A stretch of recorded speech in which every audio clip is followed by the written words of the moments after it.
CapCut'ga kiramiz. Oldin tayyorlab qo'ygan videomizni joylab olamiz. Videomiz uzun bo'lgani uchun kerakli joyini o'zini qoldirib, oldidan yoki orqasidan kesib olib tashlashimiz mumkin bo'ladi. Mana men hozir old tomonni kesib olib tashlayapman. Endi orqa tomonni kesib olib tashlayapman. Endi videomizni belgilab olamiz. Sozdать kopiya knopkasi bilan videomizni ikkita qilamiz. Yana bir marta sozdать kopiyani bosib, videomizni 3 ta qilib olamiz. Naложение knopkalari orqali ikkita orqadagi videoni pastga tushirib olamiz. Uchala videoni birini tagiga ikkinchisini tekis qilib joylab olamiz.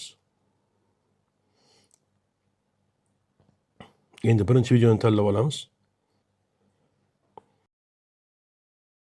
Настройки knopkasi orqali насыщенностьga kirib 0 ga tushirib qo'yamiz.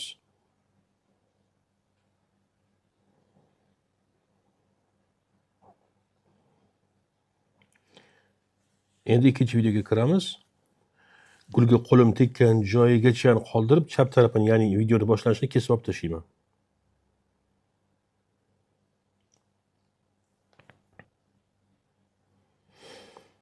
Ikkinchi video belgilanib turibdi.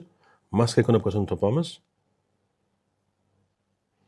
Uni bosib, maskaning ichidan dumaloqni tanlab olamiz.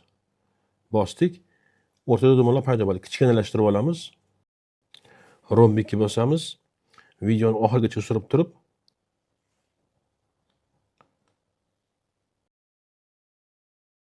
kadrimizni oxirigacha kattalashtirib olamiz.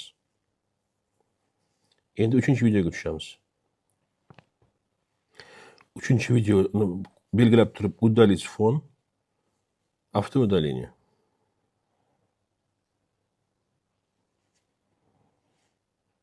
Галочка bosib qo'yiladi. Video tayyor bo'ldi. Mana bir tekshirib chiqamiz.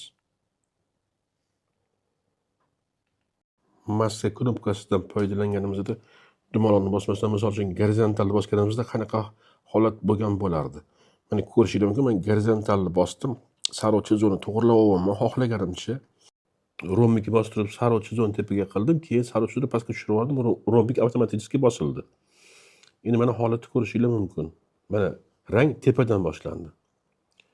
Maska knopkasi bosilgandan keyin juda ham ko'p knopkalar bor. Bu yerda xohlagan yerdan foydalanib, turli effektlarni yaratib olishingiz mumkin bo'ladi.